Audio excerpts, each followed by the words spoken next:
Welcome to So I Married a Film Critic, a discussion between a professional film critic and lecturer and me, his wife of 20 years, who just likes to watch movies for fun. I'm your co-host, Julia. And this is Barry. Hello, everyone. I don't know what you're going to say. Oh. I thought you were going to say something creepy. I think we have a lot of territory to cover to get to that point. I wasn't going to just jump to it. Oh. But yeah, I'm a film critic. This is my wife, Julia. And tonight, we're here to take you down the Lost Highway. How's that? That was good. That was what you expected, right? I kind of was. I should have come in hot, shouldn't I? Yeah, I wasn't sure what you were going to do. But yes, we decided to watch The Lost Highway by David Lynch. And this film is from 1997. And I got to say, the opening of this movie starts with David Bowie. Yeah. Yeah, the late great David Bowie. I'm deranged. And I'm like, cruelty, yes. Cruelty, cruelty. I love it. I'm like, that sums it up for me. This movie is deranged. Yeah, I love this soundtrack. I'll say really quickly, this because to say something obvious, you did not see this in the theater. Of course you didn't. I did. When I was, I was a freshman in college, and my dear friend and roommate, Jeremy Thorne, he had his heavy metal CD selection, and he was away in class one day, and I'm going through his CDs. I'm like, oh, he's got the soundtrack to the new David Lynch movie, which hadn't come out yet. So I'm spinning the disc, and I'm loving it. And Jeremy walks in on me listening to one of his CDs, which is, it's bro code. You don't do it. You just don't do that. He catches me, and he's like, oh, wow, you listen to my CD? I'm like, yeah, man, I didn't know you were a David Lynch fan. He's like, not. I'm not at all. I'm a Trent Reznor fan. So we used to listen to this soundtrack a lot. It's a very eclectic soundtrack. It's not just Rammstein and Marilyn Manson. There's some good stuff in this soundtrack. And we, weeks later, we went to see the film together when it played, I believe, in, what's the town where Columbine High School? Oh, Littleton. Thank you. Littleton, Colorado. They have a movie theater there, and we went. And the sound and the picture were huge and overwhelming, and the movie just slammed us. And we really liked it, though we were very disturbed by it. And until I watched it with you, I don't think I'd seen this film in about 25 years. Oh. Yeah. Well, and this was my first time. Mm-hmm. And I'm never watching it again. Okay. I'm so surprised. I know. So let's get into it, because I'm going to try to not go beat for beat, but I will say... How many times are you going to say weird tonight? Oh. We should count those. A lot. Yeah. And creepy, and yeah. But everything... I feel like every scene, every moment, every piece of dialogue means something. Or does it? Well, that's the thing. Because the people who don't like this movie would say the exact opposites. It's much ado about nothing. There's nothing there. It's just David Lynch just messing around. A lot of people complained when this movie came out that it was just Lynch not having anything to say. In fact, people who hate this movie says it's a movie about nothing. Nothing happens. I think those people are wrong. What exactly everything means, I don't know. But I will say, listeners, if you're a fan of Lynch, and if you listened in to be like, maybe these two knuckleheads will have an idea of what actually goes on in this movie. I don't have a lot of answers. I think I have more questions than most people. Theories and ideas. But let me also say that I think not knowing is okay. I'm somebody who, whenever I teach 2001: A Space Odyssey in my film history classes, I would just say, look, just embrace the mystery. There's a literal interpretation as to what goes on in the last 15 minutes of that movie. And I can tell you what it is and what Arthur C. Clarke wrote and what Kubrick told us. And it's not interesting. It's better that we have the personal experience, our personal interpretations as to what it means, because this is poetry. You may not like this kind of poetry, but this is cinematic poetry.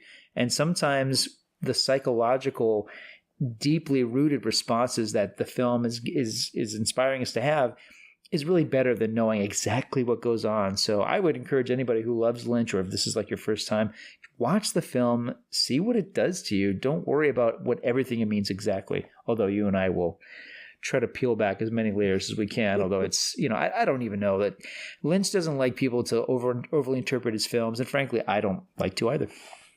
Well, all right. We're still going to peel back the onion, so let's go. Interesting you say onion. You didn't say orange.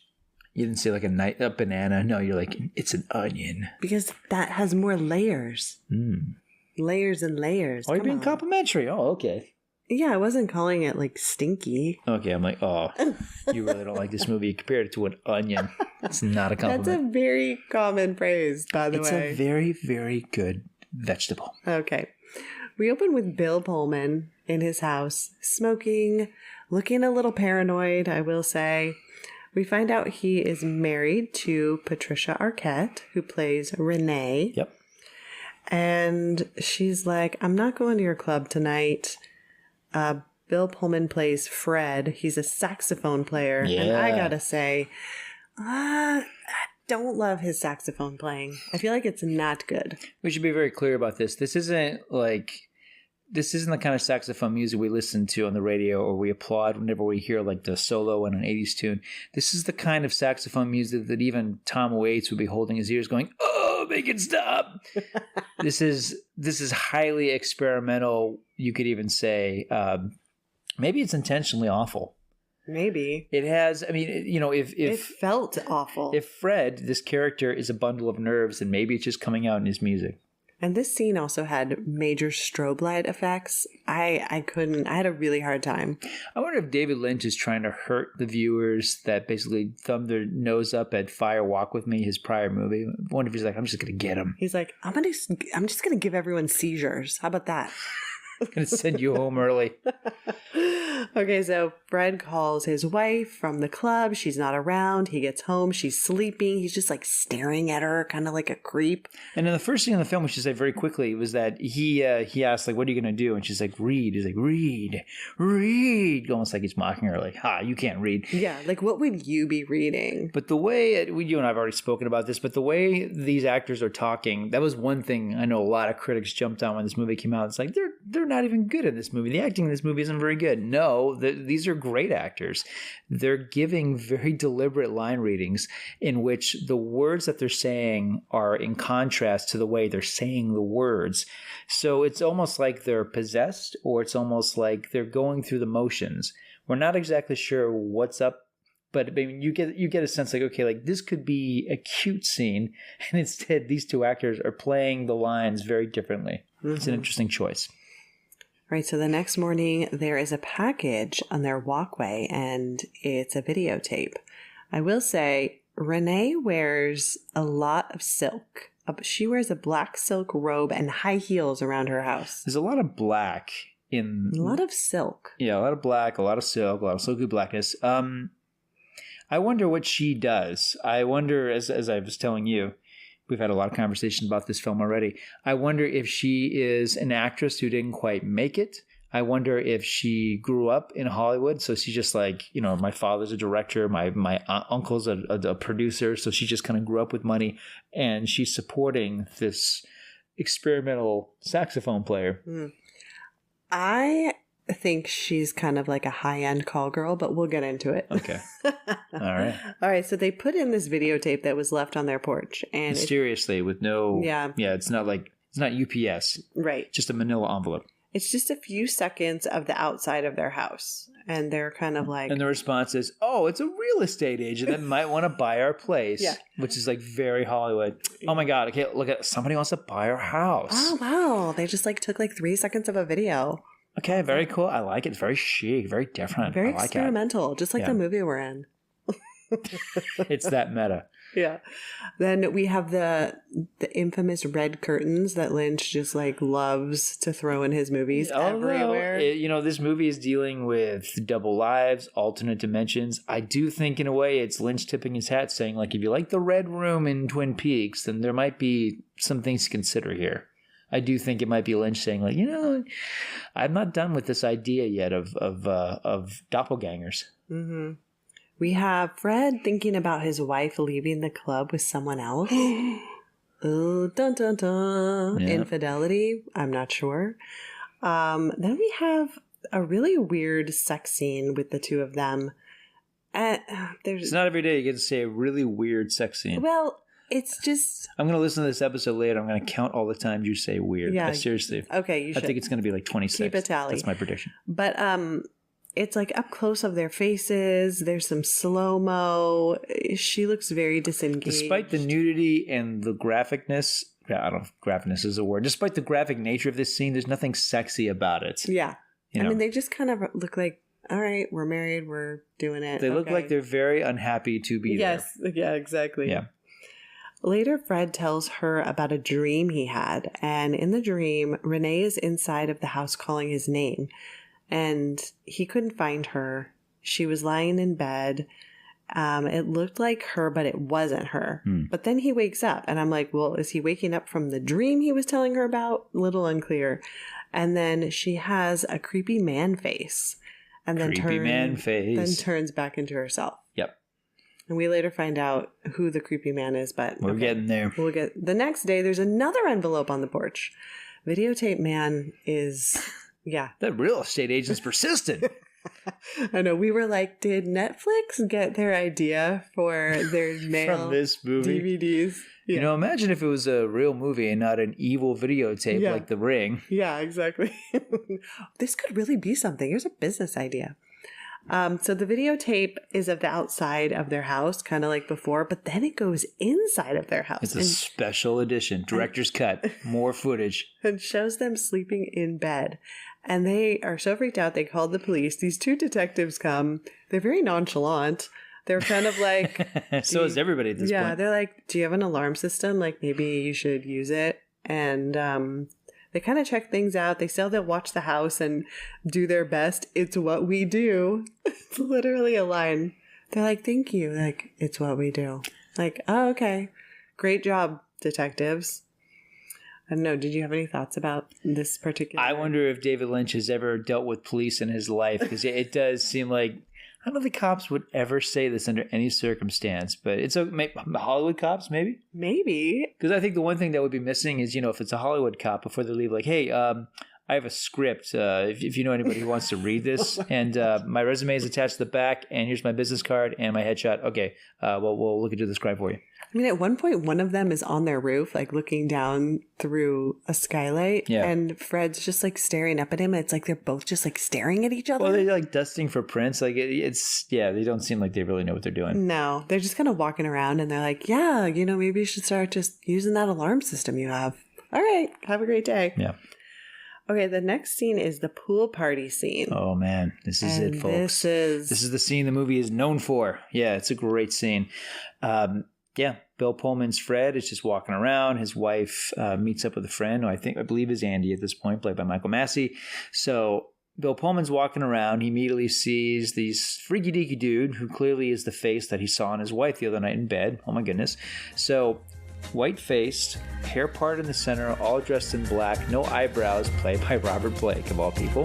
He walks over to Bill Pullman.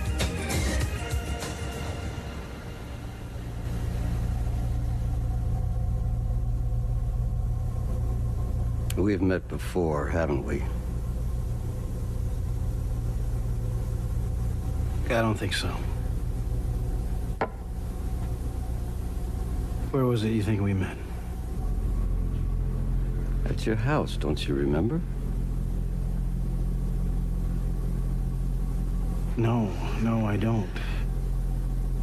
Are you sure? Of course.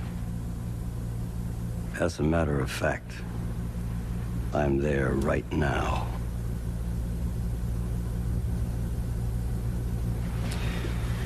What do you mean you're where right now? At your house.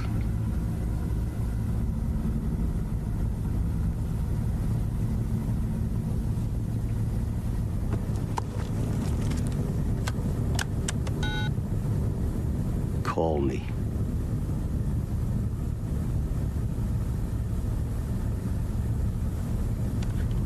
Dial your number. Go ahead.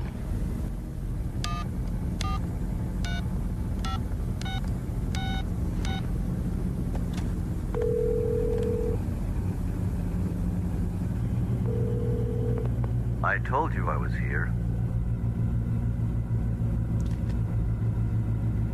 How'd you do that?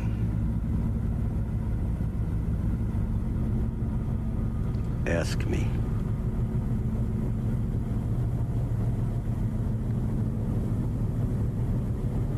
How'd you get inside my house?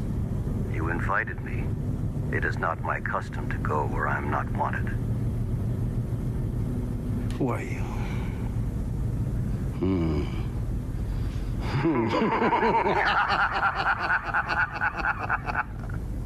Give me back my phone.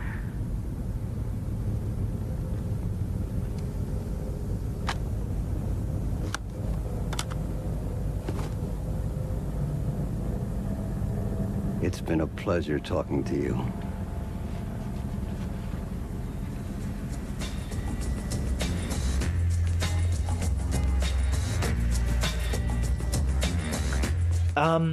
This is not the first time we've ever seen something like this. I want to point this out. This is one of those little bits of trivia I carry with me, and it's completely useless until right now.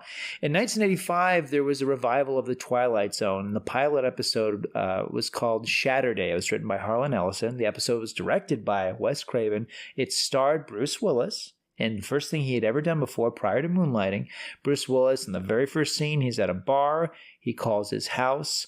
And he thinks he got a wrong number, but he picks up his own phone and he's talking to himself because he's at his house right now. He's talking to his other self. So that's the first time I've ever seen this. So I want to point out that, 12 years earlier, Harlan Ellison, the brilliant sci-fi writer, and Wes Craven, they depicted a scene like this. This scene in Lost Highway is scarier because, for one thing, it's one thing to, call your house and have another Bruce Willis answer the phone. You don't want Robert Blake's creepy man, anywhere near your life. No. And he's already established that he's been inside Fred's home. And Fred is like, well, I have these videotapes, so maybe this guy's legit. Yeah, this scene is terrifying, and I love the use of close-up to evoke the tension of the scene. This is a masterful scene. I think this is one of the best sequences David Lynch has ever directed. In fact, I think it's the most powerful scene in the movie. I really do. And there's a lot to choose from, but for me, this is it. When I think of the movie, I think of this scene. Well, I wrote, creepy guy is like the devil. So that's how I felt about it. Okay. Do you think he is the devil? I think he could be. Mm-hmm. Okay. Yeah, I think that's one possibility. But as we should jump ahead and mention, he appears as Fred, as established, is jealous of his wife. Apparently there's disconnect. It's not only sexually, but even before the intimacy between them, there's something up with this marriage. And it's not only because of the way the actors are playing it, but the physical distance between them is constant. He's constantly calling her from another room. They're constantly physically apart from each other. And seemingly, he's probably simmering, annoyed that his wife has run off at this party and he doesn't know anybody there. He's not talking to anybody. And isn't it interesting that that's when Creepy Man appears? Yeah, I know. I will say that at one point, Fred is talking to Andy and says, that Mr. Laurent is dead. Yep. And this comes up later, but Andy's like, what? No, he can't be dead. So that's kind of just a weird aside because we don't even know who Laurent is at this point. Yeah. And then Fred has the talk with Creepy Dude, and I think he is probably literally the devil, but... And let me point something out, because when you have a character this extreme, and by the way, Robert Blake, whatever you feel about Robert Blake, he's quite good in this movie, to put it mildly. It's interesting. When you have a character like this, I'm always wondering, is this going to be a Tyler Durden situation? I'm not going to spoil Fight Club, but I think anybody knows what I'm talking about. So this is what I mean. Because when you have a movie like this and you have a character this extreme, I'm always going can anybody else see this person, right? Right. So on the one hand, Andy, played by Michael Massey, walks over to Bill Pullman, and Pullman points to a cluster of people where Creepy Man is, and he asks, who's that guy? Why was he invited to the party, blah, blah, blah. And Michael Massey quickly explains, I don't know if he's talking about the right person. I don't know. I think the indication could be that he might not even be there. Maybe he's only visible to Bill Pullman. At the end of the film, there's another character who sees him, and that's a character who is possibly one of the most evil in the film. Mm-hmm. So I do kind of wonder if this is a figure that you can only see if you're, compromised, cloaked in darkness. Yeah, yeah. Film noir territory, folks. Film noir territory. I could go along with that for sure. On the car ride home, Fred asks Renee, like, how did you meet Andy? And she says, they have kind of this weird conversation, something about a job. And he's like, well, what job? And she's like, I don't even remember. It's like so long ago. He's in real estate. Don't you know he left us that tape? He wants us to upgrade our apartment. Oh, man. So they arrive home and it looks like, okay, so when they get home, there's like some lights that flash in their room and it looks like something leaves their house. Yes. And it's like, oh my gosh, is it creepy dude or some spirit or something? Yes. Is creepy dude still up there? Yeah. And it's really weird. Fred doesn't see anything, but I feel like maybe he senses something. Renee's getting ready for bed and Fred disappears down the hall and stares at himself in a mirror. And it's really strange. Yes. Like he's just, the whole time, these two people just feel like disembodied in a way. Like they're not fully there. Well, again, if we're going in Lynch territory, in territory that he covered in a prior film, not to mention the series that preceded it, if we're doing the Twin Peaks thing about doubles, perhaps one side of the mirror is one side of Fred, and maybe one is taking over while another is leaving. And I think the indication that we later learn about Patricia Arquette's character, not learn about her, but something that's suggested about her, there are doubles here. Either literally defined or maybe it's a character thing as well. Mm-hmm. And considering what happens next with Fred, maybe we could suggest that one Fred goes down the hallway and another one emerges. Maybe, because we have another day, another videotape. So that's 3. We're on number 3, guys. You remember the early days of Netflix, everyone? When it used to arrive, like every day in your mailbox, you used to get excited. It's like this, except evil. So it shows Fred standing over his murdered wife. Yeah. And yeah. I wasn't going to say this, but as someone who's seen this movie a couple times and this movie finally arrived on Criterion, I thought, I want to take a look at this. I regret that. Renee is in pieces. There's pieces of her everywhere, and her husband, Bill Pullman, is just covered in... Wait, you took a look at the scene? Yeah.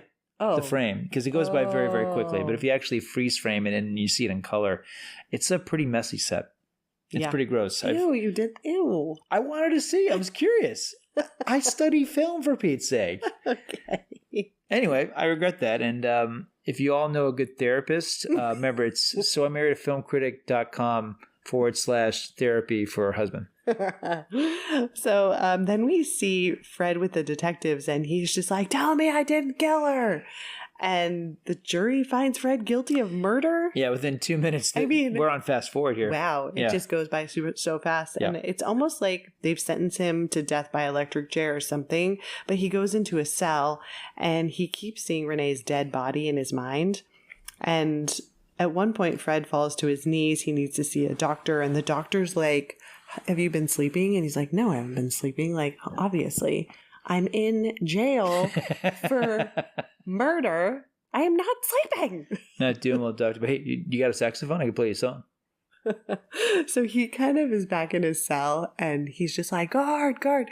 And this part did actually make me laugh because the guard's like, hey, that wife killer's looking pretty effed up. And the other one's like, which one? Prison guard humor. One of which is played by spoken word tour genius Henry Rollins. I know. So they just like laugh maniacally. Fred sees a house on fire and then it's like, it's not on fire. It's like it going in. It's a reverse footage. Rewind. It's cool. And then creepy dude walks out and you're like, oh my gosh. Yes. I do think this confirms his... Figures he would live there. Yeah, exactly. He's living in a fire. Yeah, he's the devil. We see the highway, and then all of a sudden, a guy named Pete shows up.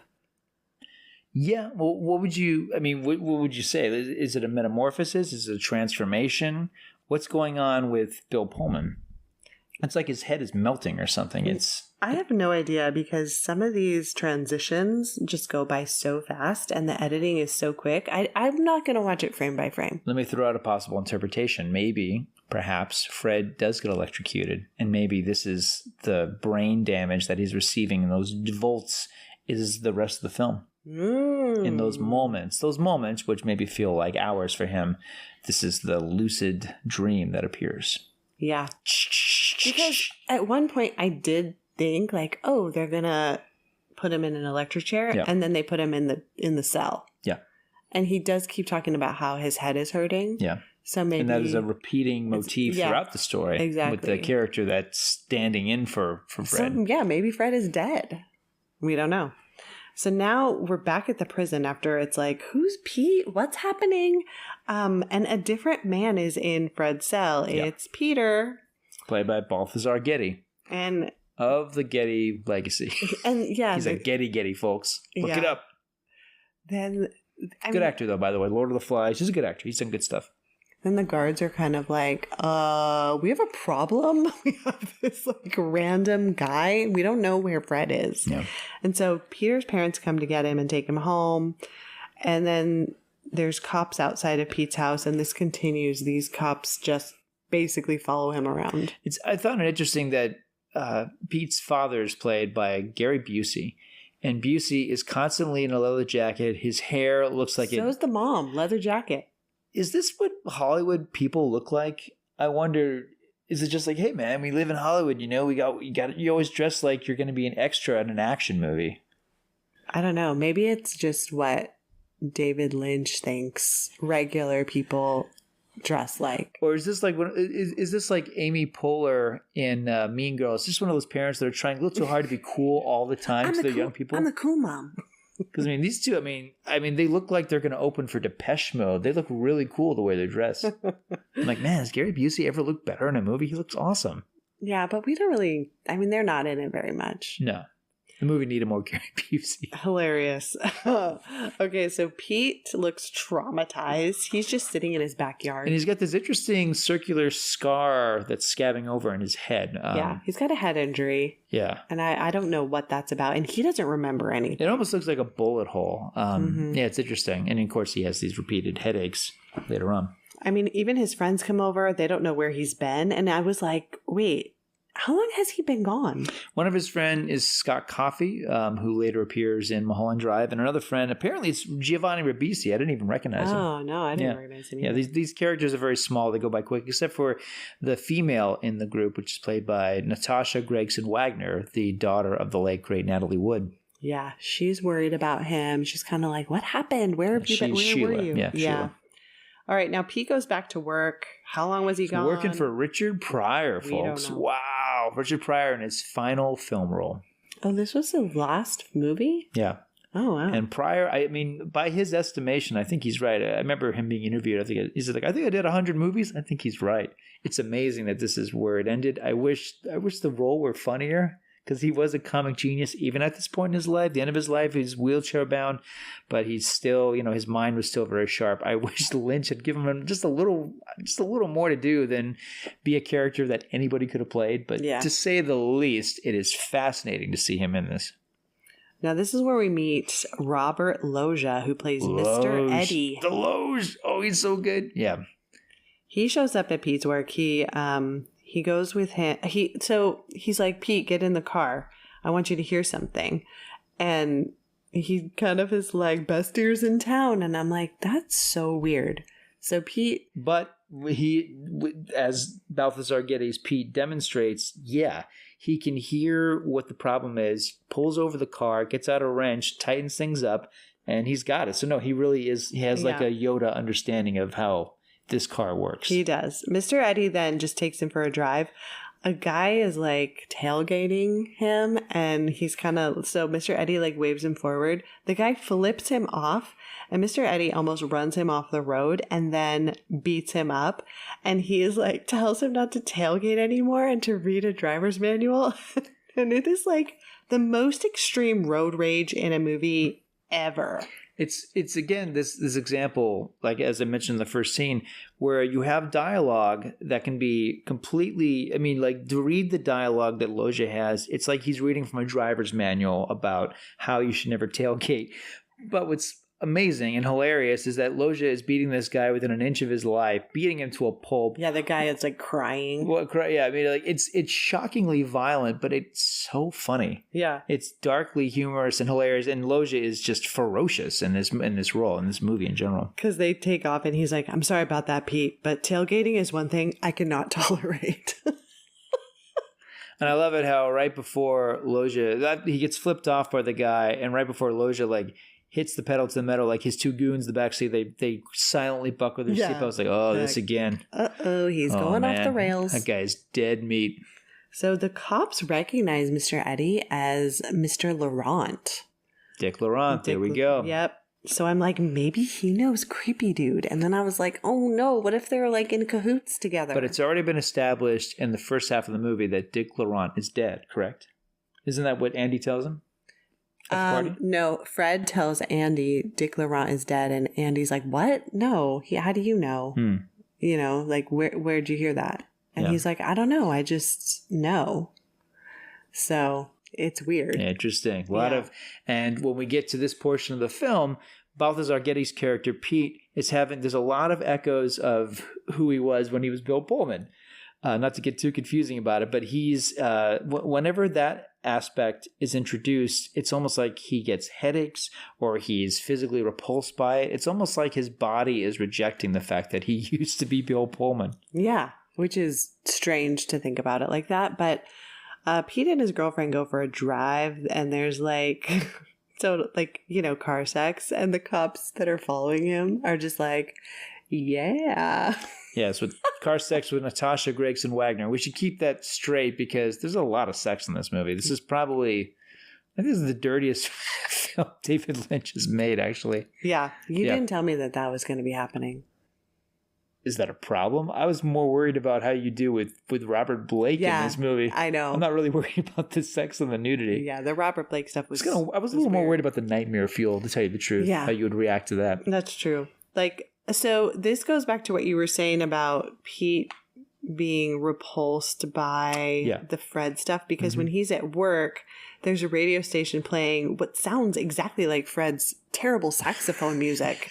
And Pete just changes the station. And the adorable Jack Nance, who once played Eraserhead for David Lynch. Jack Nance plays a mechanic, goes, I like that. Yeah. Oh, man, I like that terrible music. Like, ew, it's so awful. It's like high-pitched and out of tune, it sounds like. You just don't get jazz, Julia. That's the problem. You just don't get it, man. Just let go of your preconceived notions of what music is and just let it happen, okay? This is not music. It's interesting. I don't remember seeing any extras in that scene. I don't remember seeing anybody in that club listening to Bill Pullman. Oh, really? He's just up on this. No, there were people there, but I don't know if they were in the same frame. You think maybe it's like his family, like, I'm so proud of my son. I went deaf years ago, but I would never miss a concert. Yeah. Good job, Fred. Then she has a seizure and dies. Oh, man. Wow. The strobe light. You just went darker than David Lynch. Well done, Julia. No, I did not.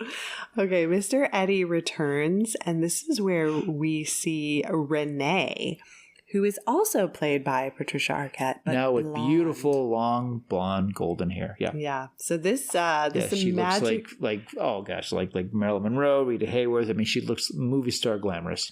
And the song "This Magic Moment" starts playing. Yeah, by Lou Reed. Good cover. And Pete is just like, he's in love, I think. Well, lust, whatever. Is there a difference, Julia? Well, there isn't. Come on. Yeah, no, he doesn't. No. Yes. In this world, in this film noir world, there is no difference. Oh, all right. None. All right. Well, okay, so it's later that night. We're back at Pete's work, and blonde Renee shows up. Now, she is in a white satin dress, whereas earlier in the first part of the movie, Renee has black hair and black satin. Do you think we got some Hitchcockian color coding here? I do. Yeah. I don't know what it means. It wasn't interesting because I would say just offhand that Renee, the blonde version of Patricia Arquette. No. Renee is the... Oh, I already screwed it up. All right. So Renee is the first version, which had dark hair, black satin. Yes. I would say that she was the good one. Yes. And I would say the one dressed in white. Yeah, Alice. Alice, interesting name, is the bad one. The bad one, even though she's dressed in white. Ah, the white rabbit. Or how the devil has been said in the Bible to become across as an angel of light. She's definitely the angel of light and leading him straight to you-know-where. There you go. H-E double hockey sticks, a.k.a. Creepy Man's House. Fire hut. So she's kind of like, do you want to take me out? And he's like, I don't think that's a good idea. She's like, how about I take you out? And they don't even go to dinner. They just go straight to a hotel. And again, the cops are like, dang,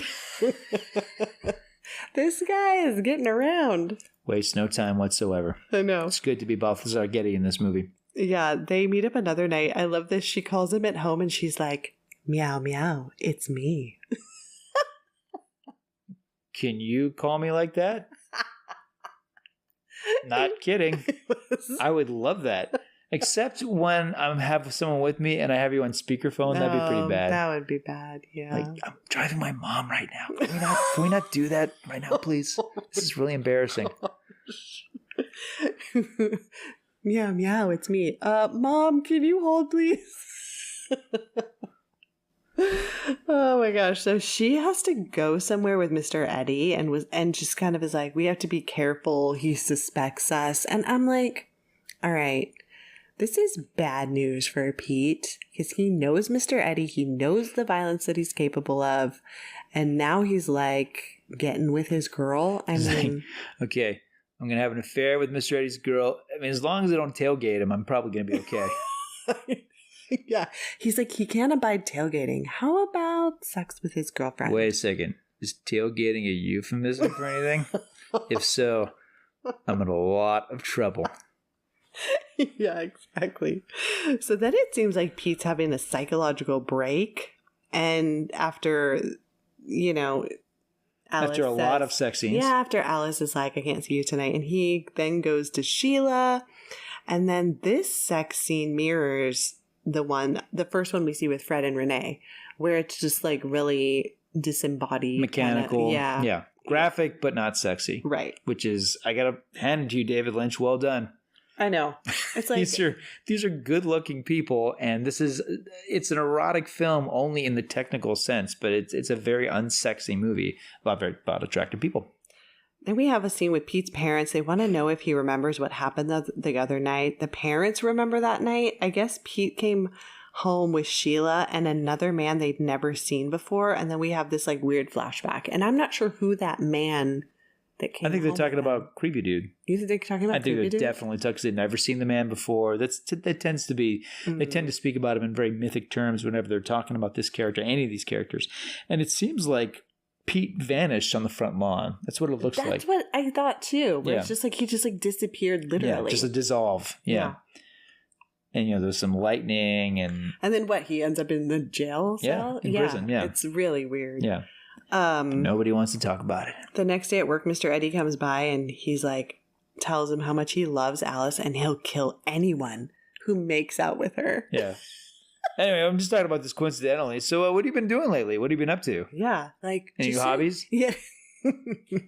Have you met anyone recently? Are you going to any motels? You haven't been thinking about tailgating lately, have you? Have you been going down the rabbit hole? If you get my drift. Now, you remember Alice in Wonderland? Yeah. Now, say Alice was a real person. But still blonde, All right. You wouldn't have intercourse yet. Oh my gosh. I know, like Mr. Eddie. I'm talking in code here, but I'm curious, Pete. What do you do when you're spare time? Not cranking my gear shifts in my car? Again, euphemism. All euphemisms. Because later, then Alice meets Pete at the hotel, and she thinks Mr. Eddie knows about them. Duh. Of course. Man, I mean, this scene where he pulls up and she's like in the balcony going, "Hi, come on up." I got our room ready. I'm sexually ready for you right now. Oh, gosh. The cops are just sitting there like, dang. Yeah. I mean, yeah. But she says he'll kill us. Mr. Eddie will. Speaking obviously, obviously. And she wants to run away with Pete. And then Alice tells the story of how she met Mr. Eddie. So.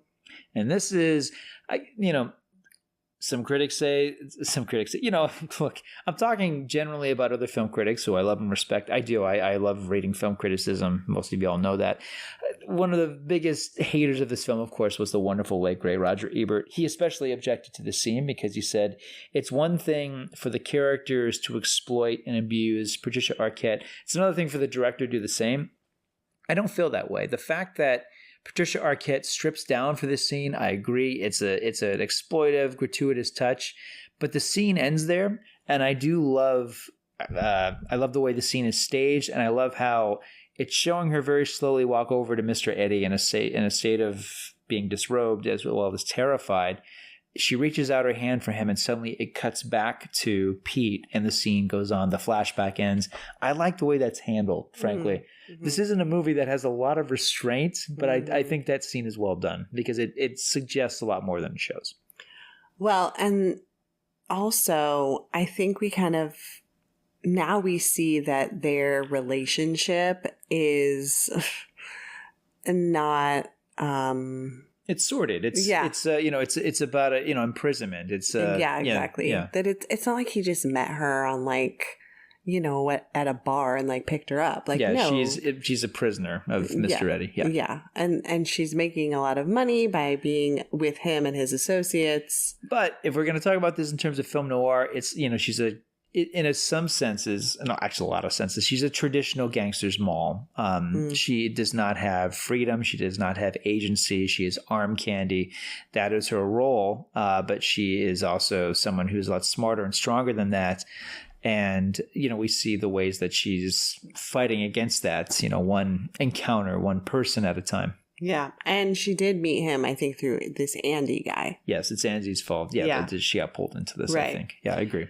So Alice and Pete have a plan to steal money from Andy. This is total film noir territory here because it's interesting because, I think a more traditional film noir would be like, okay, we're going to kill Mr. Eddie, take his money and run.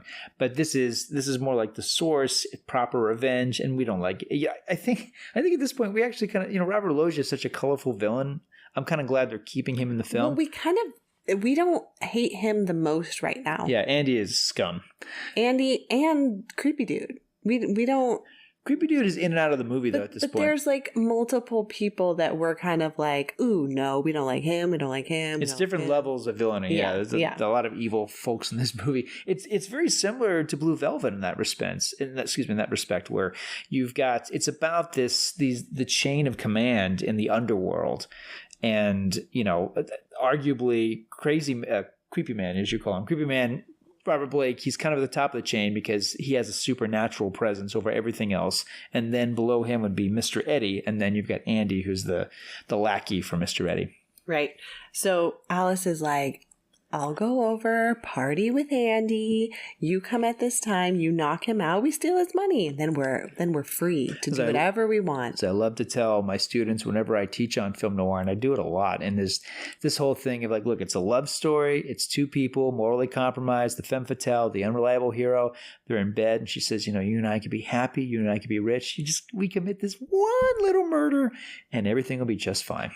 Yeah. And he's like, okay, like a big dumb male. Right. And it's like, no, warning. This is bad. Okay, I kill for you.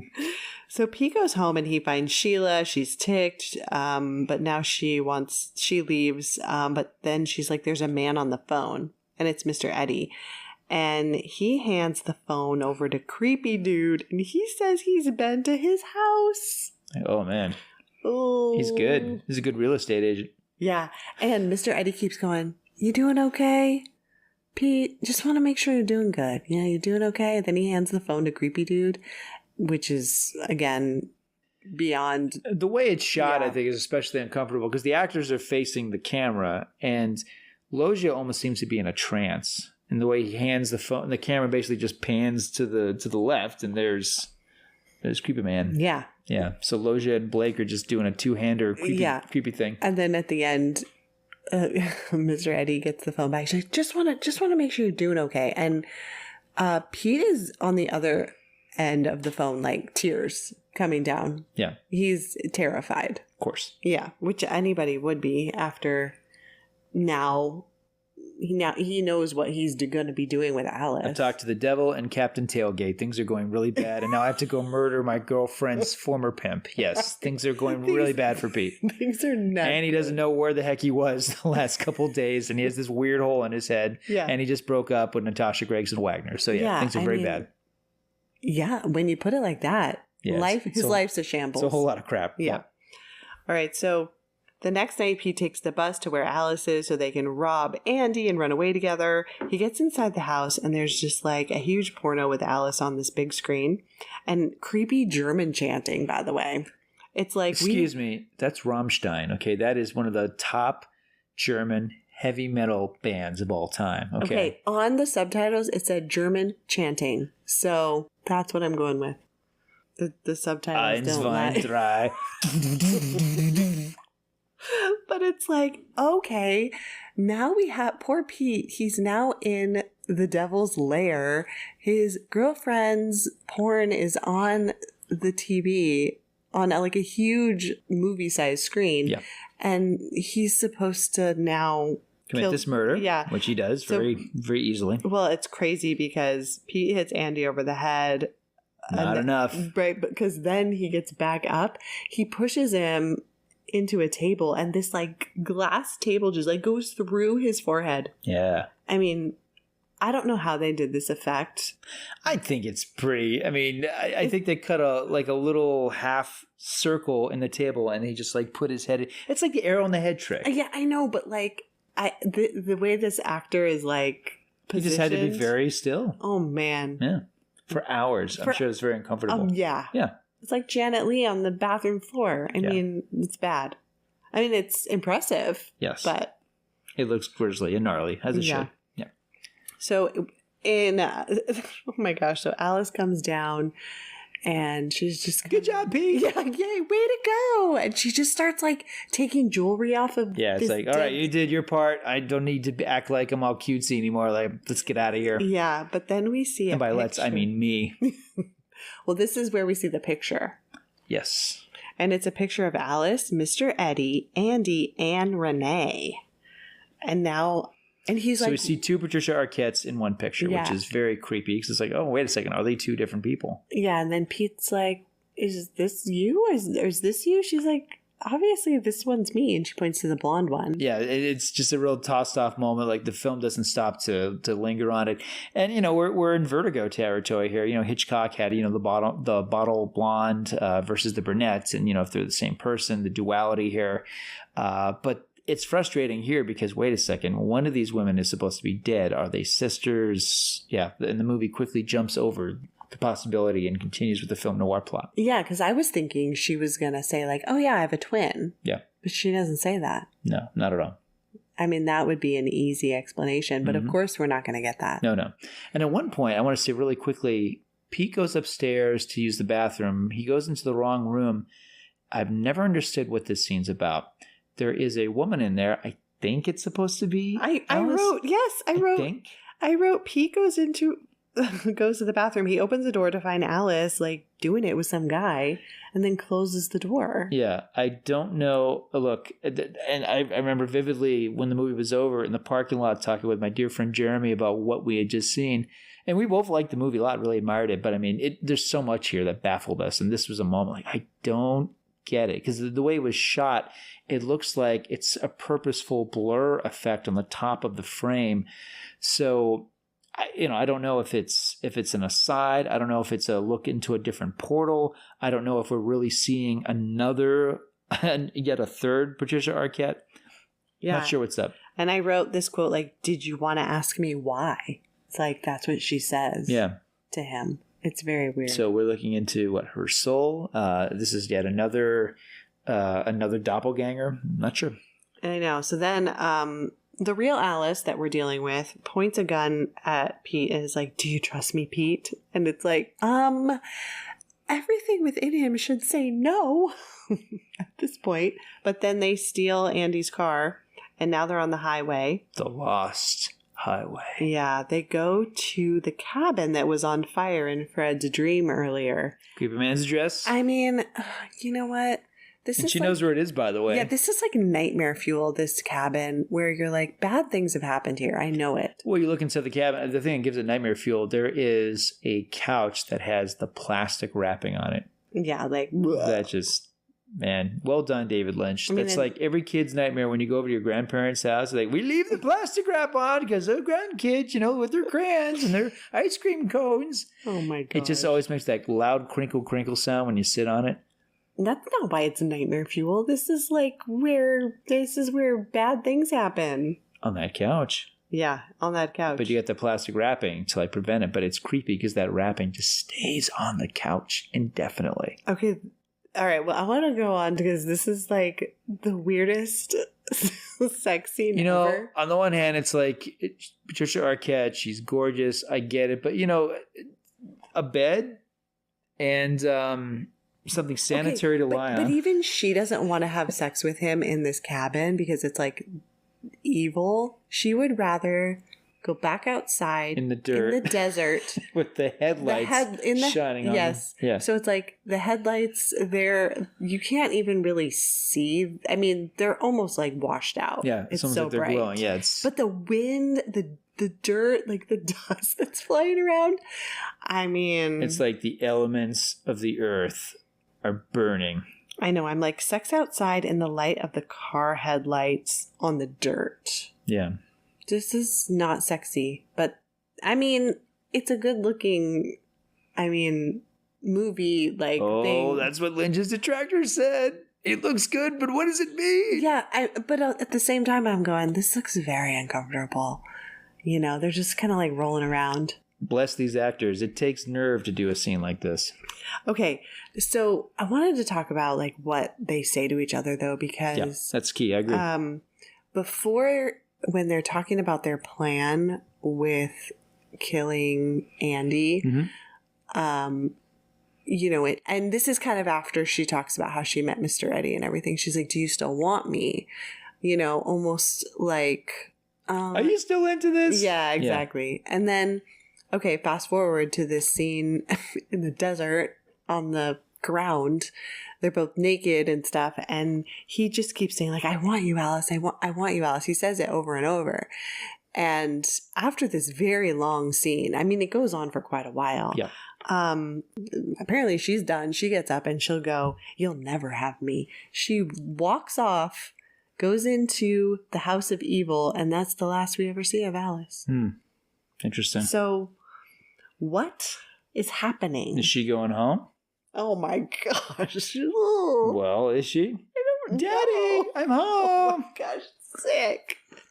I don't know. It's like, she like the bride of the devil? Like, what is happening?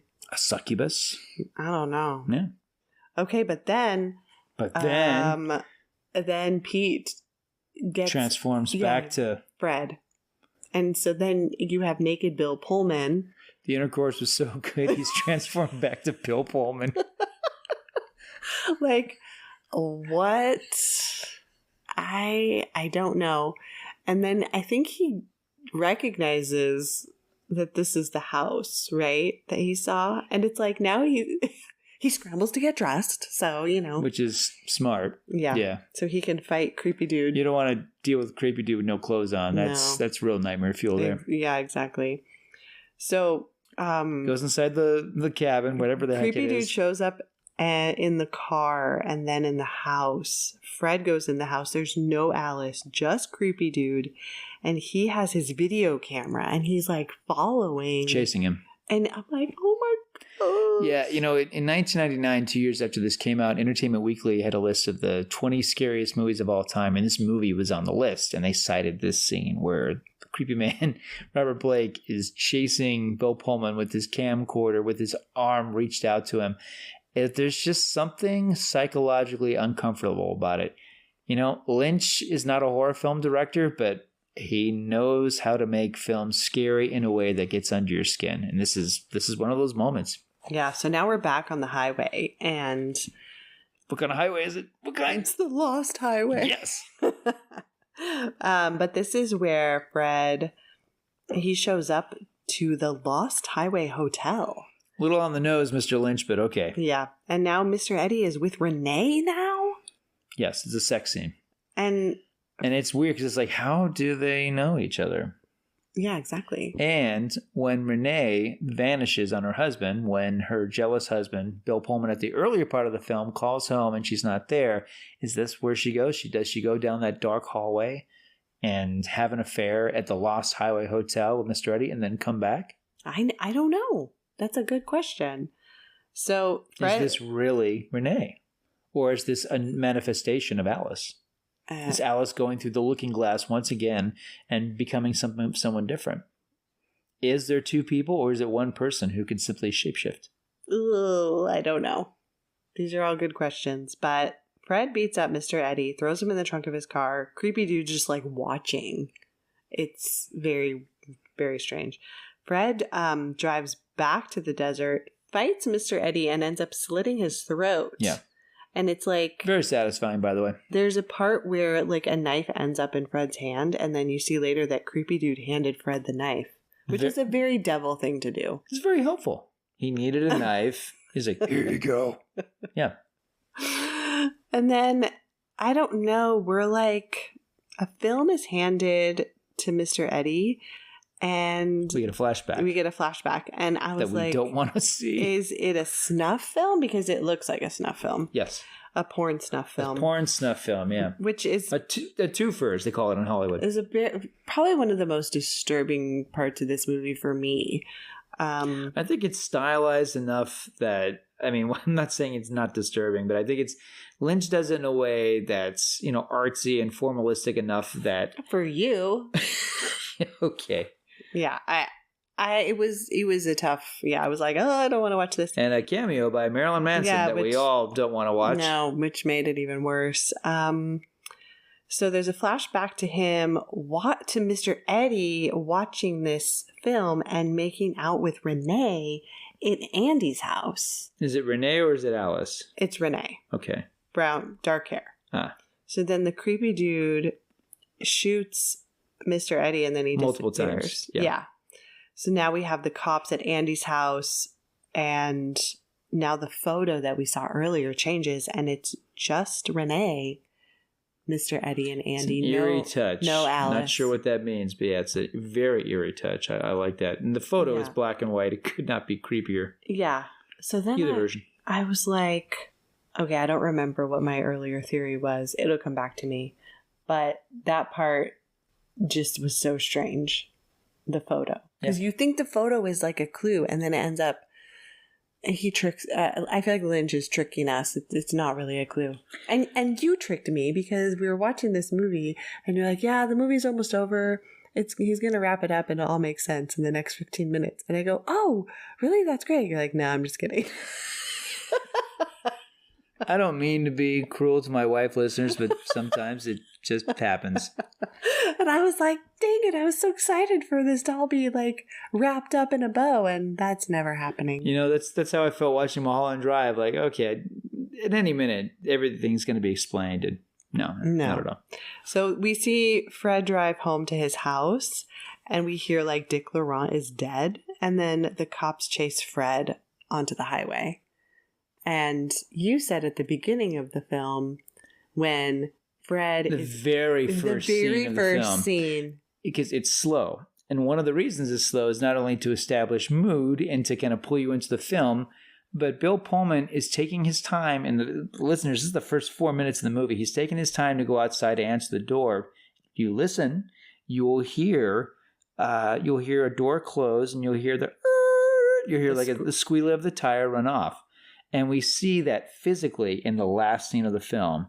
So basically, we're dealing with some time jump here, where Fred is now in front of his own apartment. He is the person who is dropping off the incriminating and weird videotape in an envelope in front of his... he's dropping off videotapes to himself? I think so. I think he's basically starting this circle. You're right. I think so. And he's, answering the door, talking to himself. Dick Laurent is dead. That's him. And then he wheels it out of there before someone could open the door and be like, hey, the movie cuts, we see the auto chase ensue. The movie does not give us the moment that I wish it had, which is that we see Bill Pullman in his robe open the door, be like, huh? And we see that there are two Bill Pullmans. Right. I think that would have been helpful, or maybe more confusing. I don't know. But I would have liked it because I think it would have been a little more clear about the doppelganger situation here, because it does feel like two very different worlds. The beginning of the film and the end of the film and everything in the middle, it feels different. But really, it's a cyclical thing. It's the same world. People are inhabiting this world. But it just seems like some people are alive, some people are dead. Okay, here was my one of my theories. That Okay, Pete is Bill Pullman when he's younger. I love that. That's so interesting. And he had this experience with Alice, Mr. Eddie. Yeah. Mr. Eddie, and then grows up, which it doesn't really make a whole lot of sense because, he's already in his 20s or whatever when this happens. So I don't think my theory is actually correct, but who cares? Then he has this whole experience and becomes like really jaded because he was really like kind of drawn into this dark underworld and hurt by this woman. And so then he, as Bill Pullman, he ends up meeting someone who reminds him so much of Alice, but isn't actually Alice. But there, all these things like mirror each other, right? Yeah. And so maybe it's talking about how, we kind of keep repeating our same mistakes over and over in a way. I love that. And, the young Pete, he encounters Mr. Eddie, who answers all of his problems, expresses everything through anger, physical anger, verbal anger. Mr. Eddie is just a constant angry dude. So it would make sense that Pete would grow up to be Fred, and he would take out all of his anger and aggression on a saxophone. And that's his way of hurting his audience. Oh my gosh. So no refunds once Fred starts playing. The other theory I had was that these two women really are different women, and they have been pulled into this like underworld of pornography and basically sex trafficking, and they can't get out. That because of just the hold that these kind of things have on people. And so maybe it's like the movie is showing that getting out of like this kind of situation is almost impossible. Yeah. And the time loop and maybe the way that these women possibly jump through, I don't know, maybe not literal portals, but you know what I mean? Like perhaps it is. Or it is. Yeah. I don't know. It just kind of talks about the evil nature of what they're involved in. Yeah. In any case, we should finish the description. So there's one last scene. No, that was it. That was it? Where it's after the film goes full circle, and so then Bill Pullman is being chased by cops in the desert. It becomes nighttime. His head does a little twitchity twitch and presumably explodes, and the movie ends. Oh. Remember that? I don't think I quite understood that. This frame right here? Oh, yeah. Ew. Yeah. His head, the last scene, yeah.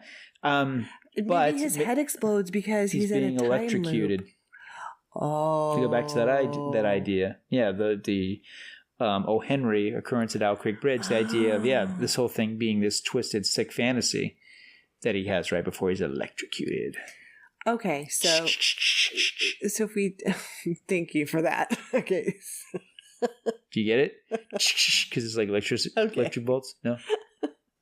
Okay, so maybe the film is a little bit, if we look at it that way, it's more straightforward because he, except maybe it's not, because how would you explain him dropping himself off videotapes? When we... it's been said by many that when we act in anger and jealousy and, certainly even sexually, we're not ourselves. We become animalistic. We become different. So perhaps this movie is just talking about how we all live different lives, how we are two people. Because except for, Mr. Eddie and a few of the side characters, the central characters are all doubles. They all have doubles of some sort, literal or figurative, with Pete and Fred. It's weird. Like, how are they even doubles? But they are doubles. Whereas with the Patricia Arquette, she's playing two different people who share the same face, for whatever that's worth. And you could, as I said, I think, Creepy Man, I'm calling him Creepy Man now. The Mystery Man, played by Robert Blake, he's like the instigator. He is the individual who always appears whenever moral compromise is about to happen. Again, we're firmly in neo film noir territory. So, the film could be simply just reflecting on the psyche of what happens when one commits murder, seemingly an unthinkable act, but, either evil or whether it's psychosis.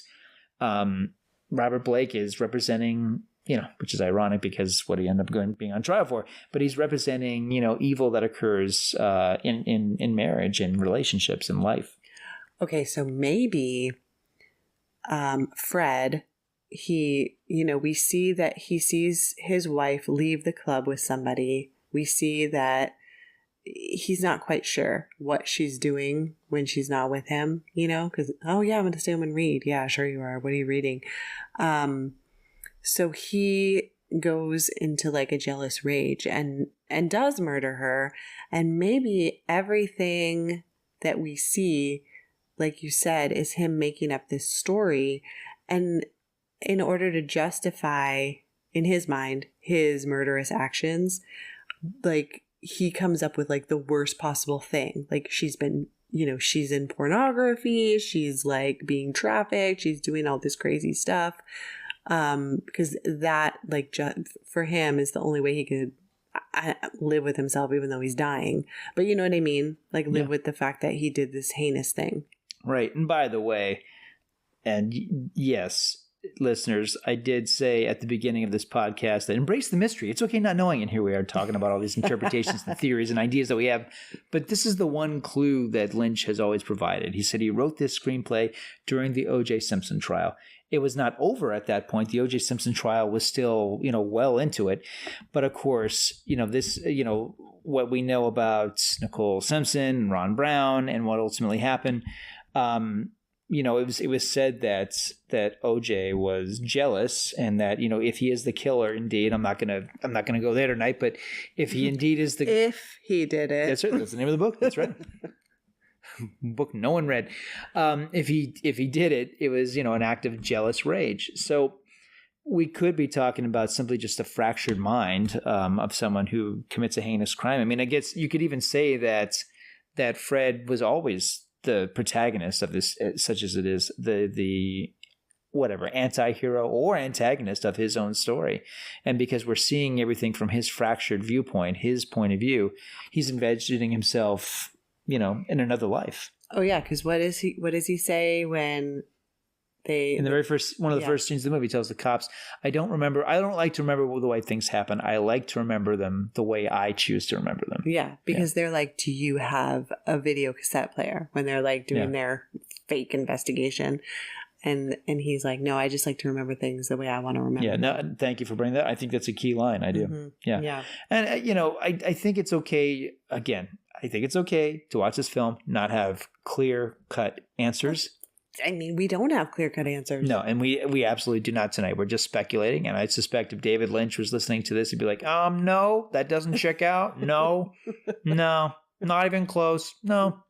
But the thing we also talked about was that we felt like this was maybe kind of a first draft of Mulholland Drive. Yeah. Yeah, I do feel like that. And I feel like the thing that makes this not my favorite David Lynch film, for some people it is. I don't feel that way about Lost Highway, though. I like the film a lot. I feel, for one thing, it's mean. It's a mean film. And the other Twin Peaks and Mulholland Drive, it's weird to say, but there is a sweetness at the center. There is. It is, there's quirkiness, there's a humor, and both Mulholland Drive and Twin Peaks have very likable, appealing, and really innocent characters at their center. And I think that's the vantage point. And it's also like a really great thing for audiences, because it's like these are sordid worlds with sordid stories and sordid supporting characters. But because you have, for example, Naomi Watts' character in Mulholland Drive, because you have Special Agent Dale Cooper, played by the wonderful Kyle MacLachlan in the Twin Peaks works, I feel like you have not only an audience surrogate, but you have someone who is like, okay, this is a sweet person, this is a good person, I'm rooting for them because they are in this world of evil and treachery. And in this case, these are film noir characters. There's nobody to root for in The Lost Highway. The characters are fascinating, but did I care about any of them? Not really. No. Yeah, I mean, I was kind of indifferent whether, for example, Fred and or Pete live or die. Yeah. But I mean, I was, I don't know. You have to whether you like someone or not, you need to at least be interested in them. And I always was. But yeah, this is a film where I'm more interested in the genre exercise of it. I'm interested in, just the dreamlike quality of the story and the filmmaking. Absolutely. But I don't. if all these characters were gunned down at the end of the film, I can't say I'd feel one way or the other. No. It was very satisfying to see Robert Loggia's character die. If they were all gunned down at the end of the film, I'd be like, wow, like justice was served. If it was just the cops at the end of the movie, like all the cops and detectives being like, wow, we really did it. We solved the case and we murdered everybody. We solved the case. We put these traffickers behind bars or whatever these people are. I'd be like, great. Like, that's a happy ending. Lynch co-wrote it with Barry Gifford. Barry Gifford wrote the novel Wild at Heart, which, that movie is based on the novel by Barry Gifford. I feel like Wild at Heart is a better film than this. For one thing, I love Sailor and Lulu. I love the characters that Nicolas Cage and Laura Dern played. Again, it's that sweetness to counterbalance the darkness. There's so much darkness in this film. Lynch's films don't need that necessarily in order to be good. Inland Empire is another tough one that deals with Hollywood and sordidness in different ways. But I feel like the nastiness, because there's a lot of nastiness in Wild at Heart, but I do feel like because it's playful and because it's evoking the Wizard of Oz, and because I just feel like the comedy is strong in that film, and that it helps make the film watchable. I don't think Lost Highway is unwatchable. I think Lynch's most horrifying film is Twin Peaks Fire Walk with Me. I think that's probably the hardest one. I admire that film so much, but I think that's the hardest movie of his to watch from beginning to end. So there's good stuff in this movie, but I mean, to say the least, if you're listening to this and you're just listening to hear what we have to say about it, you've never seen this movie, it's a tough watch. If you're a David Lynch completist or you're interested in getting in his work, I do think it's worth seeing. But no question, I mean, there's a reason why this movie would end up on a list of the most horrifying movies ever made, the scariest films ever made. Robert Blake's performance is overwhelming. He's so scary in this, and it has a lot to do with stillness, and the makeup and the fact that he like never blinks. and we don't have a backstory, so which is even more eerie because the character could be anybody. All we know that he exists. He has a supernatural ability that none of the other characters seemingly do. Yeah, because he's playing the devil, in my opinion. I think he's an entity and a representative of evil. I don't know if he's playing the devil, but he definitely has the devil's picture in his wallet. I think that's safe to say. Okay, so would you change the ending? I don't even know how you could how would you make this movie make more sense? Could you? I don't want it to make more sense. See, this is a terrible answer.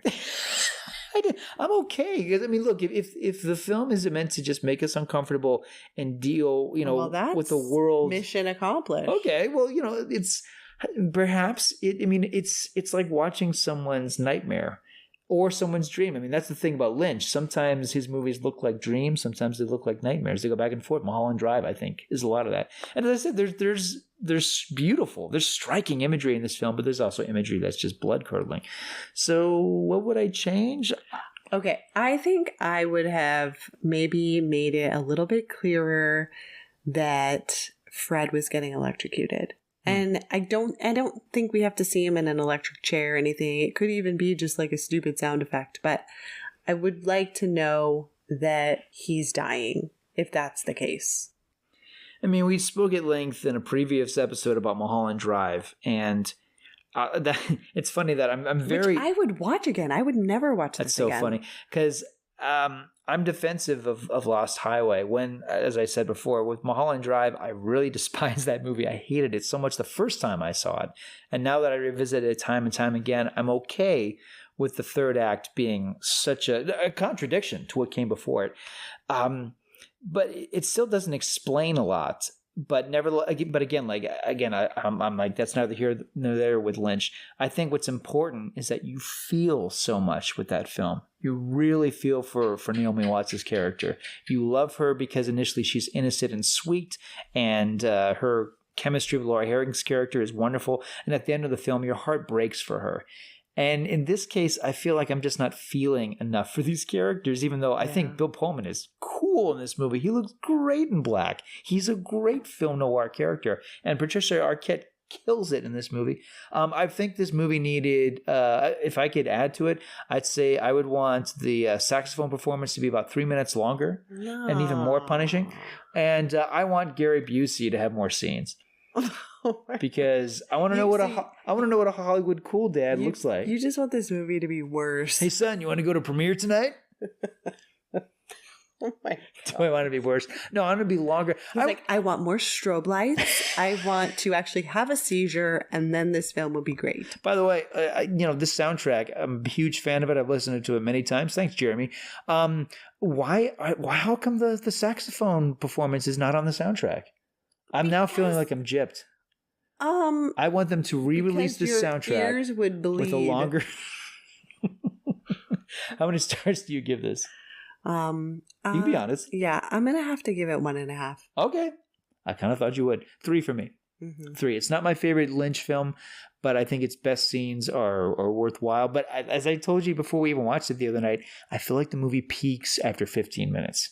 Oh, wow!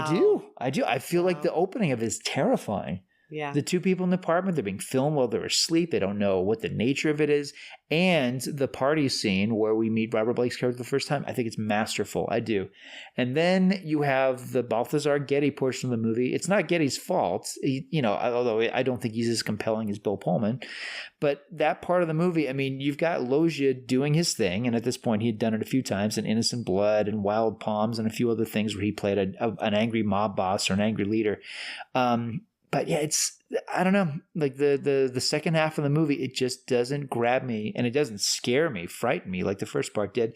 I think the film finds its way in the third act because Pullman's back, frankly.